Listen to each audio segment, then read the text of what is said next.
నమస్తేనే. నమస్తే. ఏంది ఇప్పుడు తెలంగాణలో కాంగ్రెస్ ఏర్పడిన దగ్గర నుంచి ప్రజావాణి స్టార్ట్ అయిన దగ్గర నుంచి తిరుగుతున్నావు. అసలు ఏంది సమస్య, ఏంది ఇంతవరకు ఎందుకు పరిష్కారం అవుతలేదు? చూడండి సార్, మీరు మాకు వికలాంగుల పింఛన్లు ఇస్తాను రాష్ట్ర ప్రభుత్వం ఎలక్షన్ల ముందర మేనిఫెస్టోలో పెట్టింది. అవును, పెట్టింది ఇప్పటి వరకు రూపాయి ఇచ్చింది లేదు మాకు. 6,000 పింఛన్ ఇప్పటి వరకు మాకు ఇచ్చింది ఏం లేదు. ఇప్పటికన్నా మేము ఏమంటున్నాం, రాష్ట్ర ప్రభుత్వాన్ని కానీ రాష్ట్ర ముఖ్యమంత్రి గారు కానీ నేనేం చెప్తున్నానంటే, తెలంగాణ రాష్ట్ర వికలాంగుల యూనియన్ ప్రెసిడెంట్, నా పేరు కొండిగారి జంగయ్య, రంగారెడ్డి జిల్లా మంచాల మండల ఆర్ట్ల విలేజ్. నేను ఒకటే రిక్వెస్ట్ చేస్తున్నా, నువ్వు ఇచ్చిన మాటలు నిలబెట్టుకో అని చెప్తున్నా. నేను మాకు ఇచ్చే వికలాంగుల పింఛన్ ఇవ్వండి, తర్వాత ఏంటంటే ప్రభుత్వ ఉద్యోగాలు ఇవ్వండి, తర్వాత వికలాంగుల హాస్టల్ ఉన్నాయి అధ్వానంగా తయారైనవి, అలా మౌలిక సదుపాయాలు ఏం లేవు. దాన్ని కూడా మీరు దయచేసి వికలాంగుల హాస్టల్ను కూడా బలోపేతం చేయండి. వాటర్కు చిదంబరంగా ఉన్నాయి, అవి మొత్తం చిల్లరగా, వాటర్ లేదు, కరెంటు లేదు, రకరకాల నాణ్యమైన తిండి, ఫుడ్ పాయిజన్ అవుతుంది పిల్లలకు. కాబట్టి నేనేమంటున్నా అంటే ఇవన్నీ తనిఖీ చేయండి, తనిఖీ చేసి వాళ్లకు మా వికలాంగుల సోదరులకు న్యాయం చేయవలసిందిగా కోరుతున్నాను. ఎందుకు ఇస్తుండే కదా ఒక పక్కనంగా మొత్తం ఇది ప్రజాప్రభుత్వం అని చెప్తాడు, ప్రజాపాలన అంటుండు. మాకు ఎక్కడ కూడా రాష్ట్రంలో ఒక్క న్యాయమైన పరిష్కారమే లేదు ఇప్పటి వరకు. ఇప్పుడు సంవత్సరంన్నర వెళ్ళిపోతుంది, ఇప్పటి వరకు మాకు ఎలాంటి వికలాంగులకు న్యాయం చేసింది లేదు. రేవంత్ రెడ్డి ప్రభుత్వం ఇప్పటి వరకు మాకు చేసింది ఏం లేదు. అదే బీఆర్ఎస్ ప్రభుత్వం ఉన్నప్పుడు ఇచ్చిన 4,016 రూపాయలే, అవి కూడా ఈ నెల ఇస్తే వచ్చే నెల ఇస్తే అట్లా 25 తారీఖు ఇప్పటి వరకు పింఛన్లు రాలే. మరి అదే నీ ఎమ్మెల్యేలకు ఎంపీలకు కూకున్నావా? 1 తారీఖు అకౌంట్లు వేస్తావు, ఏం చేస్తున్నాయి? జీతాలు వేస్తున్నావు. ఏమో అనాథగా రోడ్డు మీద అడుకొని తిని బతికే వాళ్ళకి ఏమో లేవు. నీ ఎమ్మెల్యేలకు ఎంపీలకు మాత్రం, లేకపోతే అసెంబ్లీ ముందర అడక తింటున్నా వాళ్ళకి 1 తారీఖు వేస్తావు. ఇప్పుడు సరే పెంచుతా అన్నాడు, జీతాలు పెంచుతా, మీకు పెన్షన్లు పెంచుతా అన్నాడు, పెంచుతాడు, ఇవ్వాలనో రేపో లేట్ అయితే అనుకోవచ్చు. మరి వచ్చేవి కూడా రాకుంటే మీరెట్లా బతకాలి? ఏ పని చేసుకోవాలి? ఏం పని లేదు, మేము చేసుకునేది ఏముంది? రోడ్డు మీద అడుక తిని బతకాలి మేము అంతే. రాష్ట్ర ప్రభుత్వం ఏంటంటే ఎలక్షన్ల ముందులో వస్తారు, కడుపుల తలకాయ పెడతారు, మీటింగులు పెడతారు ముఖ్యమంత్రి గారు. మార్పు ఎక్కడ ఉంది? మాకైతే మార్పు లేదు. తెలంగాణ రాష్ట్ర ప్రజలకు ఏముందో కానీ వికలాంగులకు మాత్రం ఇప్పటి వరకు ఎలాంటి న్యాయం చేసింది లేదు రేవంత్ రెడ్డి ప్రభుత్వం. రాష్ట్రం మార్పు కావాలంటే కాంగ్రెస్ రావాలని పెద్ద పెద్ద నినాదాలు ఇచ్చిండు. ఎలక్షన్ల ముందర అన్ని ఇచ్చిండు, పాదయాత్రలు చేసిండు, అన్ని ఇస్తా అని చెప్పిండు. ఏదైతే అది అందుబాటులో ఉంటాడు. అందుబాటులో ఎక్కడ ఉన్నాడు? ఎక్కడ ఉంటాడు ఆయన ఉంటాడా ఇక్కడ? ఏదో ఒక్కనాడు ఓపెన్ అయినాడు ఉన్నాడు, మళ్ళీ ఇప్పటి వరకు ఆయన కంటికి కనిపిస్తే మేము చూడలేదు లేదు కదా. ఆయనను మీటింగ్ లో చూసిందే, ఆయన ముఖం ఎట్లుందో తెలియదు మాకు. సచివాలయం పోతే ఆయన కావాల్సింది ఎమ్మెల్యేలు, ఎంపీలు, మినిస్టర్లు, వాళ్ళు వీళ్ళు, ఐఏఎస్ ఆఫీసర్లు, తర్వాత ఐటీ పరిశ్రమల అధికారులు, వాళ్ళు వీళ్ళే కలుసుకుంటాడు. ఆయన పేద ప్రజలను ఎందుకు చూస్తాడు? అందరం ప్రజలకు దగ్గరలో ఉంటాం, ప్రజలలోనే ఉంటాం అన్నాడు. ఇక్కడ మన ప్రజాభవన్ కంచెలని బద్దలు కొట్టినా అని చెప్పిండు. అన్ని కొట్టినావు, ఏం చేసుకున్నావో మాకు తెలియదు. అది ఇప్పుడు నీ ముఖానికి ఒక్కనాడని ఇంట్లో ఉన్నవా, ఇంట్లో పాల్గొన్నావా నాకు చెప్పు. రాష్ట్ర ముఖ్యమంత్రి నువ్వు ఒక్కనాడన్నా ప్రజావాణి కార్యక్రమంలో ప్రజల అర్జీలు తీసుకున్నావా నీ ముఖానికి ఇప్పుడు చెప్పు నాకు. రోజు తీసుకుంటే అధికారులు ఉన్నారు అక్కడ, డిపార్ట్మెంట్ కు ఒక అధికారి ఉన్నాడు, అధికారులు తీసుకుంటారు అది అంతే తప్ప. కానీ మంత్రులు లేరు, ఎవరు లేరు అలా. ఎక్కడ పరిష్కరిస్తారు? వచ్చిన వాళ్ళే వస్తురు, పరిష్కారం కాకనే వస్తురు వాళ్ళు.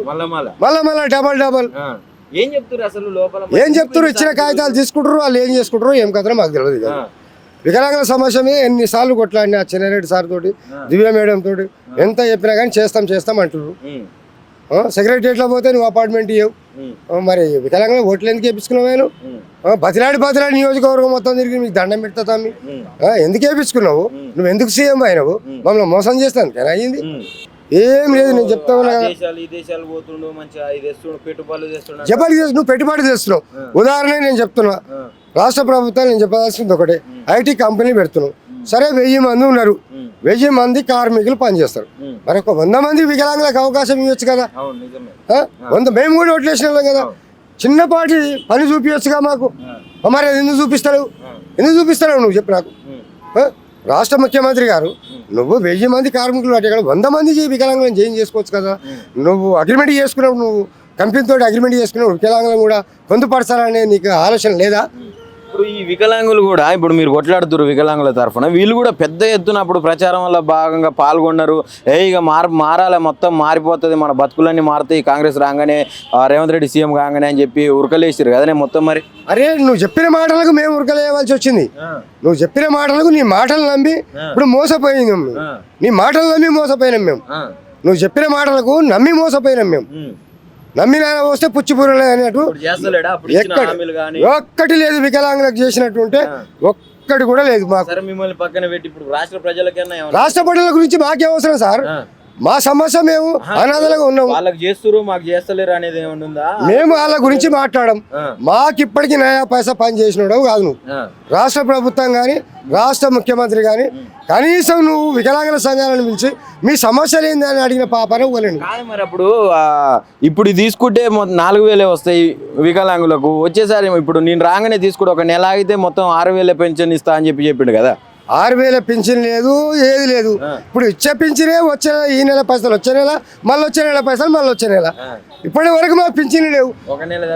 అంతే మళ్ళా ఇప్పుడు ఇప్పటి వరకు మాకు పింఛన్లే లేవా? ఇప్పుడు నీ ఎమ్మెల్యేలకు కట్టి ఒకున్నావా? ఏం తక్కువైంది వాళ్ళకు? తినడానికి తిండి లేదా నీ ఎమ్మెల్యేలకు, నీ ప్రజాప్రతినిధులకు, ఎంపీలకు, ఎమ్మెల్యేలకు? 1 తారీఖు అకౌంట్లు వేస్తావు. వాళ్ళకి అసెంబ్లీ ముందు పిచ్చబడుకుంటారా?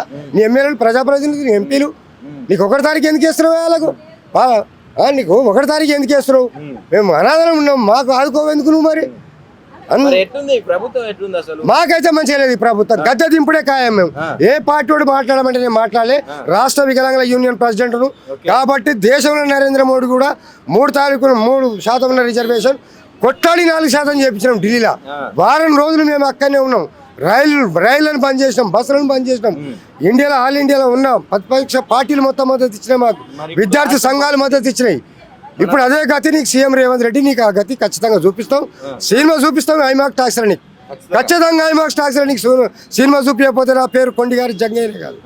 నీ క్యాబినెట్ ఉన్న మంత్రులు కూడా నువ్వు కలవనీయమంటే నువ్వు ఏం మనిషివో మాకు అర్థం కాదు. ఇప్పుడు ఏమైనా పూల గుత్తులు పట్టుకొని శాల్వాలు తీసుకొని వచ్చినోడికి అనుమతి. మరి మేము ఎక్కడికి వెళ్తేవాలి? పోతే మా దగ్గర శాల్వాలు లేవుగా, పూల గుత్తిలో పైసలు లేవా? మేమే అనాథలం అయితే నీకెడ తేవాలి? ఇంకా మేము ఆడున్న గని మీద పక్కకి వెళ్ళగొడతారు. మరి అది ప్రభుత్వం అంటే? మరి అది ప్రభుత్వం. ఎలక్షన్ల ముందర ఏం చెప్పినావు, నువ్వు ఇప్పుడు ఏం చెప్తున్నావు? మాకు తెలియదా? సిగరెట్ పోదాం పా. ఇప్పుడు సిగరెట్ పోదాం, అన్ని చాంబాలు తిరుగుదాం. లైన్ కడతారు. ఇక్కడ పోగానే అక్కడ కూర్చోండి అని చెప్తారు. అక్కడ కూర్చుంటారు. ఇక ఈయన వచ్చిన మినిస్టర్లు, గిలిస్టర్లు, ఎవరైనా మంత్రులు, కలెక్టర్లు, ఐఏఎస్ ఆఫీసర్లు, ఐపీఎస్ వాళ్ళ ప్రోగ్రాంలే చూసుకుంటారు. ఐటీ కంపెనీ వాళ్ళకు ఆడికెళ్ళి టైం అయిందని లేచిపోతావు. ఏ మంత్రి కూడా కలబడిగా అంతే. ప్రజల సమస్యలు అయితే తీరేది లేదంటావు? లేదు. ఇందిరా మిల్లు కట్టిస్తాను. ఎవరిని కట్టించరు? వికలాంగులకు ఒక్కరికైనా కట్టించరు. మాకు వచ్చినాయా చెప్పండి మీరు. ఫస్ట్ మీరు సర్వే చేయండి. మీ మీడియా ప్రతినిధులు సర్వే చేయండి. ప్రతి నియోజకవర్గంలో వికలాంగులకు ఎన్ని ఇచ్చినావు, ఎన్ని ఇళ్ళు ముగ్గు పోసినావు, నువ్వు ఎవరికి ఇచ్చినావు లిస్టు పెట్టు. లిస్టు పెట్టు. ప్రజాభవన్లోనే పెట్టు. మన తీసుకోలేదా? ఇప్పుడు గ్రామ సభలు అని చెప్పి చేసిర్రు, మొత్తం దరఖాస్తులు తీసుకురు ఇందిరమ్మ ఇల్లు. అవును సార్, అన్ని దరఖాస్తులు తీసుకురు. మా ఎక్కడ పోయినాయి? మరి మా ఎక్కడ పోయినాయి? దరఖాస్తులు కూడా ఇచ్చినాయి కదా. అందరు ఇచ్చినట్టు మేము ఇచ్చినాం కదా. ఎక్కడివి లేవు. ఇప్పుడు రేషన్ కార్డులు ఇస్తాను, కొత్త రేషన్ కార్డులు ఇస్తాను. ఆ కొత్త రేషన్ కార్డుల సంగతి ఏంది? అవి రాసి ఇచ్చిన ప్రజాపాలన దరఖాస్తులు అని పెట్టినా అవి పెట్టిపోయినాయి. మరి ఇప్పటి వరకు ఆ లిస్టు లేదు. ప్రభుత్వం ఏర్పడంగానే ఇప్పుడు రాష్ట్రం వల్ల కాంగ్రెస్ ఏర్పడంగానే తీసుకురు కదా ప్రజాపాలన దరఖాస్తులు. అలాంటి 10 తీసుకురు. ప్రజాపాలన దరఖాస్తులు 10 తీసుకురు. ఇప్పటికి ఒక్కటి పరిష్కారం కాలే. మరి ఎట్లా ఉండబోతుంది ఇప్పుడు? ముందు ఏం చేద్దాం అనుకుంటున్నారు? ఏం చేసేది ఏం లేదు. రాష్ట్ర వ్యాప్తంగా నిరసనలు, ధర్నాలు చేస్తున్నాం. తర్వాత ఏంటంటే ఈ కాంగ్రెస్ ప్రభుత్వం ఎన్నుపోటు పొడిచింది. ఇచ్చిన మాట నిలబెట్టుకోవాలి. ఇక కూడా చేయదు. మాకు భూముల పట్టాలి నమ్మకం లేదు. ఇక సంవత్సరంన్నర అయిపోయింది. స్థానిక సంస్థ ఎన్నికలు వస్తే ఆడి నుంచి మొదలుకుంటే నువ్వు మళ్ళా ఎలక్షన్ అయిపోయేదాకా సంవత్సరం అదే బిజీలు ఉంటావు. ఇక నువ్వేం చేస్తావు నీ ముఖానికి? అది క్లారిటీగా చెప్తున్నా నేను. నువ్వు స్థానిక సంస్థలు ఎలక్షన్లు వస్తున్నాయని చెప్తున్నారు. వస్తున్నాయి. ఎట్లా ఉన్నా మాకు నచ్చిన వాళ్ళకి వేస్తాం, లేకపోతే నోటాకి వేస్తాం. నీ కాంగ్రెస్ ప్రభుత్వానికి మాత్రం ఒక్క ఓటే వేయం. ఖచ్చితంగా చెప్తున్నా నేను. అరే ఇసుకొచ్చిందంటే మాకు న్యాయం చేయనప్పుడు ఏం చేస్తాం? మరి నువ్వు న్యాయం చేస్తానికి గొప్పలు చెప్పినావు. ఇప్పుడు ఏం చేస్తున్నావు? 200 యూనిట్లు ఖచ్చితంగా ఉచిత కరెంట్ అని చెప్పినావు. ఉచిత కరెంట్ అని చెప్పినప్పుడు 6 నెలల ముందు సందే కరెంటు బిల్లు కట్టగలవు. ఇప్పుడు విద్యుత్ అధికారులు ఏం చేస్తారు? ఇండ్ల మీద మోటార్లు బిక్కపోతారు. ఇండ్లకు వచ్చి మోటార్లు బిక్కపోతారు. నువ్వు కట్టొద్దని ఎందుకే కదా. లేకపోతే ఎప్పుడు 200 అప్పుడు 500 కట్టుకునేవాడు. అలాంటిది నువ్వు ఏతర మోటార్లు చెప్పి ఇప్పటిదాకా కరెంటు బిల్లు కట్టకుండా ఉంటే వాడు విద్యుత్ అధికారులు వచ్చి మోటార్లు కూడా బిక్కపోతారు. ఏది ఇప్పుడు కరెంటు మొత్తం మీటర్లు కూడా బిక్కపోతారు, మీటర్లు కూడా బిక్కపోతారు. మరి దానికి ఏంది? మరి అది ఎవరు భరించాలి? నువ్వు భరించు. మరి ఇప్పుడు రాష్ట్ర ప్రభుత్వం మరి రేవంత్ రెడ్డి 6 నెలల ముందు కట్టకూడదు అని చెప్పినావు. అరే 10,000 20,000 అయింది కొనుక్కొని బిల్లు. మరి అది ఎవరు కట్టాలి? ఎవరు కట్టాలి చెప్పు? నువ్వు కట్టు. మరి నువ్వు కట్టు, లేకపోతే విద్యుత్ అధికారులకు యాక్షన్ తీసుకోవాలి మీద. ఎందుకంటే ఆయన పేద ప్రజల మీద చెప్పు. మళ్ళా ఇప్పుడు గ్యాస్ ఇస్తారు, బయట రేషన్ కార్డుదారులకు 5,000 గ్యాస్ ఎవరికి ఇచ్చినావు? నీ ముఖానికి ఒక్కరికైనా ఇచ్చినావా చూపి. సన్న బియ్యం ఇస్తుడు. సన్న బియ్యం సంగతి కూడా తెలుసు మాకు. సన్న బియ్యం సంగతి కూడా తెలుసు. ఇలా ఆయన వండిపించుకొని తినమని, ఆయన వండిపించుకొని తింటే ఆ బియ్యం ఎట్లుంది? అది మొత్తం మగ బియ్యం, గంట పెట్టి తిప్తే గట్కలేక ఉన్నది. తింటే కూడా తినబుద్ధి అవుతలేదు. తింటున్నాను నేను, తింటూనే ఉన్నా కదా. ఆ కోపిరి బియ్యం అయినా ఏమున్నా కానీ ఇవి మరీ అధ్వానం. అరే తింటారు. ఎందుకు తింటారు? మీడియా ప్రెస్ మీట్ ముందర మేము హైలైట్ కావాలి, మేము తిన్నాం. మరి నీ ఇంట్లో అదే వండిపించుకొని తింటున్నావు. ఇప్పుడు వండిపించుకొని తిని చూడు. మీ మంత్రులు నువ్వు మేము వండుకొని తింటున్నాం కదా. ఇంట్లో వండుకొని మేము తింటున్నాం కదా. నీ ఇంట్లో వండిపించుకొని తిను. నువ్వు బయట తినుడు కాదు, నీ ఇంట్లో ఒక 6 రోజులు వండిపించుకొని తిను. ఆ బియ్యం ఎట్లా ఉన్నాయి ఏం కథ? నాసి రకం బియ్యం అవి. కుప్ప మసలని బియ్యం నాసి రకం బియ్యం. ఇప్పుడు ఆ బియ్యం వల్ల అది సన్న బియ్యం ఇవ్వడం వల్ల మొత్తం ప్రజలందరూ సంతోషం వ్యక్తం చేస్తారట. అలా మన ప్రజల కళ్ళల్లో నిజమైన సంతోషం చూస్తారు. కాంగ్రెస్ పార్టీ కార్యకర్తలు, కాంగ్రెస్ పార్టీ లీడర్లు కానీ ప్రజలు కాదు, లేకపోతే ప్రతిపక్ష పార్టీలు కాదు. నేను కుల్లా చెప్తున్నా, నువ్వు వండిపించుకొని తిను 4 రోజులు ఇంట్లో. రాష్ట్ర మంత్రులు వండిపించుకొని తిని బయట తినుడు కాదు. మరి ఇప్పుడు అన్ని బాగాలేవు అంటున్నావు, ఏం చేసినట్టు? సంవత్సరం మాకైతే ఏం చేయలేదు, వికలాంగులకైతే ఏం చేయలే. మేము చెప్తా ఉన్నాం, రాష్ట్ర ముఖ్యమంత్రికి ఏమైనా సిద్ధశుద్ధి ఉంటే నువ్వు ఇచ్చిన మాటలు, నువ్వు ఇచ్చిన హామీలు నెరవేర్చమని చెప్తున్నావు. అది కూడా రిక్వెస్ట్ చేసి చెప్తున్నా. లేకపోతే తగిన మూల్యం నువ్వు చెల్లించుకోక తప్పదు. దానికి పనిష్మెంట్ ఎట్లుందో, మా మాస్టర్ ప్లాన్ ఎట్లుందో తెలుసు. ఇప్పుడు కూడా నిరసనలు తెలుపుతూనే ఉన్నాం, ధర్నాలు చేస్తూనే ఉన్నాం. రాష్ట్ర వ్యాప్తంగా చేసినా కానీ నీకు సీమ కుట్టినట్టు కూడా లేదు. నీకు కూడా ఏం చేయాలో మాకు తెలుసు. స్థానిక సంస్థ ఎన్నికల నుంచి రేపు రాబోయే శాసనసభ పార్లమెంట్ ఎన్నికలలో నీకు గాడిది గుండి సున్న చూపించేది మాకు గ్యారంటీ. నువ్వు గద్దె దిగడం గ్యారంటీ. ఖచ్చితంగా నేను చెప్పదలుచుకున్న వికలాంగుల యూనియన్ ప్రెసిడెంట్ కొండిగారు జంగారు, నీకు భయపడేది ఏం లేదు. నువ్వు ఇచ్చిన మాటలు నెరవేర్చామంటున్నా. నువ్వు ఇచ్చిన మాటలు నెరవేరిస్తే నీకు సంతోషంగా పూలు వేసిపోతుంది తప్ప, కానీ నువ్వు ఇచ్చిన మాటలు ఎక్కడెక్కడ పెట్టి ఒక్క వికలాంగ న్యాయం చేయలేదే, ఒక్క సమస్య మీద నువ్వు న్యాయం చేయలే. నువ్వు ఎందుకున్నట్టు రాష్ట్ర ముఖ్యమంత్రి మమ్మల్ని ఎందుకు ఆగమట్టించినట్టు? నియమన్నుడు ఎవడు? అసలు నీ నియమన్నుడు ఎవడు? పింఛన్లు నీ చెప్పినావా? నీ నియమని చెప్పినావా? నీ అవసరం కోసం నాటకం ఆడినావు, తోలుబొమ్మలు ఆట ఆడినవి. అలా 3 సంవత్సరాలు ఇస్తావు. 3 సంవత్సరాలకు ఇస్తావా? అప్పటి వరకు నీ ప్రభుత్వమే కూలిపోతుంది. 3 సంవత్సరాలకు మధ్యాంతర ఎన్నికలే వస్తే నీ ప్రభుత్వమే కూలుతుంది. వస్తాయి ఖచ్చితంగా. మరి ఏం చేస్తారు? జనం తిరగబడ్డాక మధ్యాంతర అటువంటి ఎన్ని చూలే. ఫైనల్ గా నేను రాష్ట్ర ప్రభుత్వానికి ఒకటే చెప్తున్నా, మా వికలాంగుల సమస్యలు పరిష్కరిస్తేనే మంచిది. ఒకవేళ పరిష్కరించకపోతే నిన్ను గద్దె దింపడమే ఖాయం. నేను చెప్తున్నా, రాష్ట్ర ముఖ్యమంత్రి రాష్ట్ర ప్రభుత్వానికి ఎక్కడైనా కళ్ళు తెరిచి చూడండి, వికలాంగులకు సహకరించండి, వికలాంగులకు ఇచ్చిన హామీలు నెరవేర్చండి. నెరవేరుస్తేనే మీ ప్రభుత్వం కొన్ని రోజులు మంచిగా ఉంటుంది, లేకపోతే నీ ప్రభుత్వం కుప్పకూడడం ఖాయం. కనీసం వికలాంగుల సమస్యలు ఏమున్నాయని నువ్వు ఒక్కనాడు వికలాంగుల సంఘాల నాయకులను పిలిపించి మాట్లాడలే. మీ సమస్యలు ఏందని? నువ్వు సంవత్సరంన్నర అయిపోతుంది, ఎప్పుడు మాట్లాడతావే? నువ్వు మాట్లాడకు. నువ్వు ఇచ్చిన హామీలు నెరవేర్చు, అది కూడా నెరవేర్చా దమ్ము లేదా నీకు? మరి లేనప్పుడు ఎందుకు ఇచ్చినావు ఆ మాటలు, వాగ్దానాలు? ఏం చేసినావు నువ్వు? ఏం చేసినావు? మమ్మల్ని పిచ్చోళ్ళ లెక్క మండల స్థాయి నుంచి జిల్లా స్థాయి నుండి ఈ ఎర్రటెండల నిరాహార దీక్షలు చేస్తారు మా వికలాంగుల సోదరులు. మరి ఎందుకు? నీ ఎమ్మెల్యే కూడా చెప్పే దమ్ము లేదా?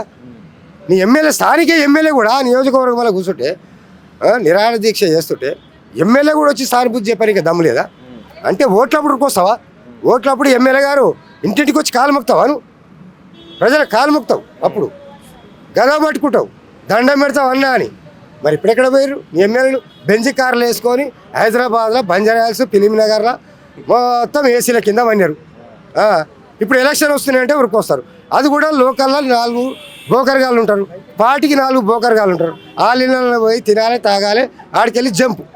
పేద ప్రజలను చూసేది ఏం లేదు, నువ్వు చేసేది ఒరగబెట్టేది ఏం లేదు. మా వికలాంగుల సమస్యలు పరిష్కరిస్తేనే రేవంత్ రెడ్డి ప్రభుత్వం ఉంటుంది, లేకపోతే కుప్ప కూల్చడమేం ఖాయం. నువ్వు ఏం చేసుకుంటావో చేసుకో. నువ్వు జైల్లో పెడతావా పెట్టు, నువ్వు మా వికలాంగులను తీసుకుపోయి క్రిమినల్ కేసులు పెట్టు, జైల్లో పెట్టు. ఎన్ని రోజులు పెడతావా జైల్లో? ఎన్ని రోజులు పెడతావు చెప్పు?